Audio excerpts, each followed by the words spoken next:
Welcome back to Monday Mindset with Josh Hyde, bringing you a new episode every Monday to start your week off on a high note.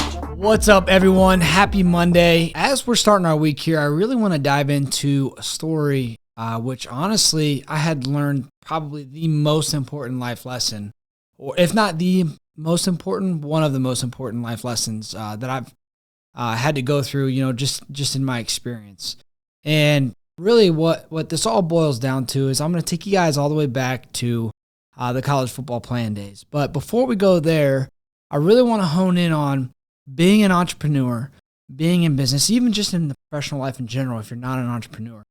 There are times in which it gets difficult. You get stressed. You might be a little anxious. In real estate right now, the market's shifting.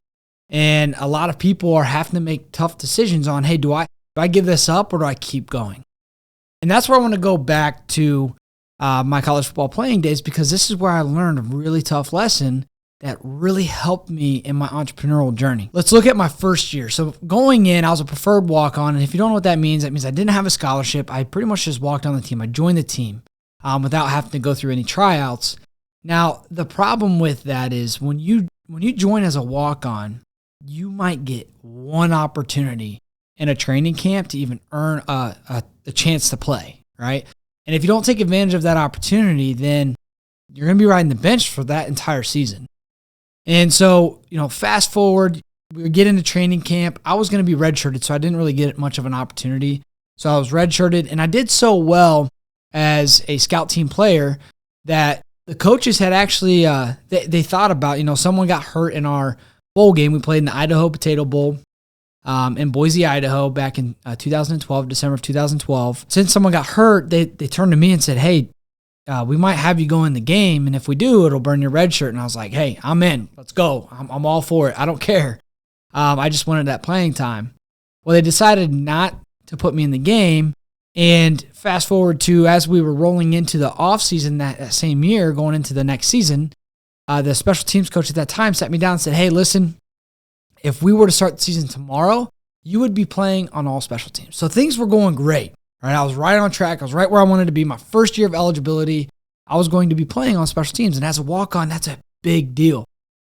So going out of that offseason, rolling into training camp right before the season, our coach, that specific special teams coach had actually left. He went and pursued another opportunity. So they brought in another coach.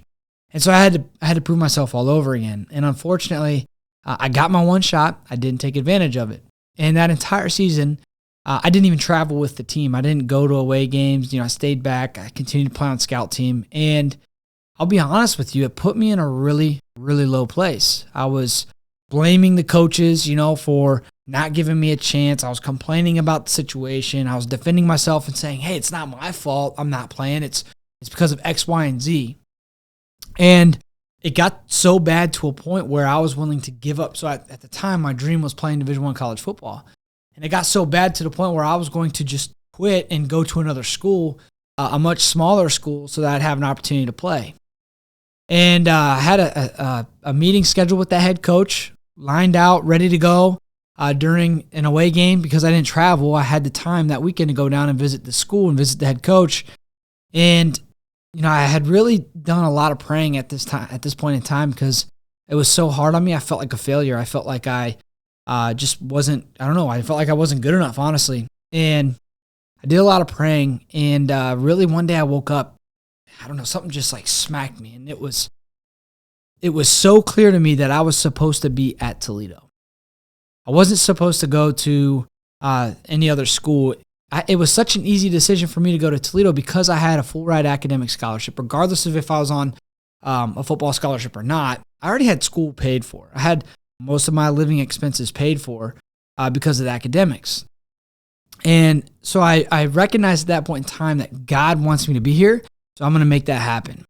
And now the life lesson that I learned in this moment was at that point in time, I felt confident that I was supposed to be doing what I was doing because it was God's decision.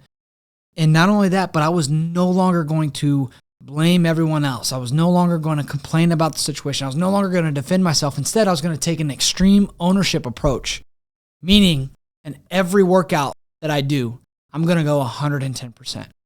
in every drill that we do. When I get my one opportunity, I'm going to be laser focused and I'm going to be prepared to take advantage of that opportunity.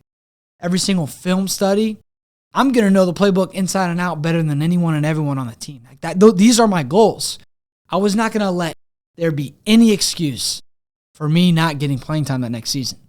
And so, we went through the offseason. I took an extreme ownership approach. I made sure that I was going to control all of the controllables, only focus on the things that I could control. I wasn't going to worry about all the noise. I wasn't going to worry about anyone else on the team. I wasn't going to worry about the coaches. Didn't matter to me. I was focused on the things that I could control and doing my absolute best at that. And sure enough, come the next season, I had my one chance in training camp. And I'll never forget. I remember how focused I was, my hand placement, my foot placement. I've never been so focused in my entire life. But ultimately, I capitalized on that. But guess what? That wasn't good enough. Okay, it wasn't good enough. I still had to do it again. So once I proved myself one time, then I got to prove myself a second time and a third time. And about a dozen times later, the coach was like, "Okay, this guy's the real deal. We're gonna put him on special teams now." So going into that season, I played on every single special team.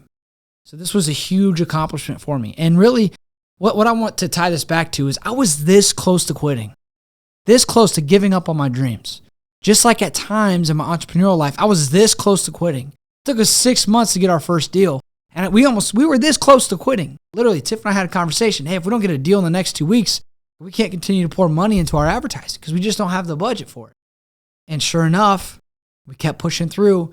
That exact week, we got our first deal. Proof of concept rolled into the next 40 deals the next 12 months. Then we did 165 transactions the next year after that. I mean, it was crazy. But to think we were that close to quitting is just insane. And this all boils down to a couple key things. You heard me talking about blaming the coaches, defending myself, complaining about the situation. We call this BCD. And this is not acceptable in our office because of the bad place that I knew I had come from through that experience. I was no longer going to accept BCD for myself or for anyone on my staff. Instead, let's take an extreme ownership approach and let's control the things that we can control. Don't worry about everything else. The market's shifting. Okay, great. Interest rates are going up. Okay, great. We have no control over that. But we have control over our negotiation skills. We have control over the price points, the offers that we're making. We have control over understanding why our buyers are buying at the price points that they're buying. There's no excuse not to know and understand those things, and knowing that, making educated decisions in the business. So no BCD, taking extreme ownership approach. And lastly, there's a book called 3 Feet from Gold. And it's a story of a gold miner who was mining for years and had this awesome game plan and just never struck gold. Well, what did he do? Well, he ended up turning and selling this entire business, the entire operation, all of the plans, everything to the local trash guy. And the local trash guy literally just took his plan and continued with it. Literally, he dug 3 feet past the point the guy had stopped and he struck gold. So the lesson here, very similar to what I'm talking about. I was this close to quitting my college football dream. I was this close to quitting my dream of being an entrepreneur. Just like this guy was this close to quitting he was this close to gold and he quit his gold mining operation. So whenever you get that point where it hurts and it honestly, it sucks. Like being that stressed out, living in anxiety like that and wanting to quit, those are very normal feelings. But just know you're this close to gold. Don't give up. You're going to have your breakthrough. Keep pushing through and control the things that you can control. This is something that was life-changing for me, and I figured I'd hop on here and share with you guys as you're rolling into your week. Remember, control the things that you can't control, no BCD, and don't quit. Keep going. You're this close to your breakthrough. Hope you guys have a great week. If you know someone that needs to hear this, send them a text. Let them know you're thinking about them on this Monday morning. Help them start their week off right. Make sure you follow me on social media and make sure you tune in next Monday.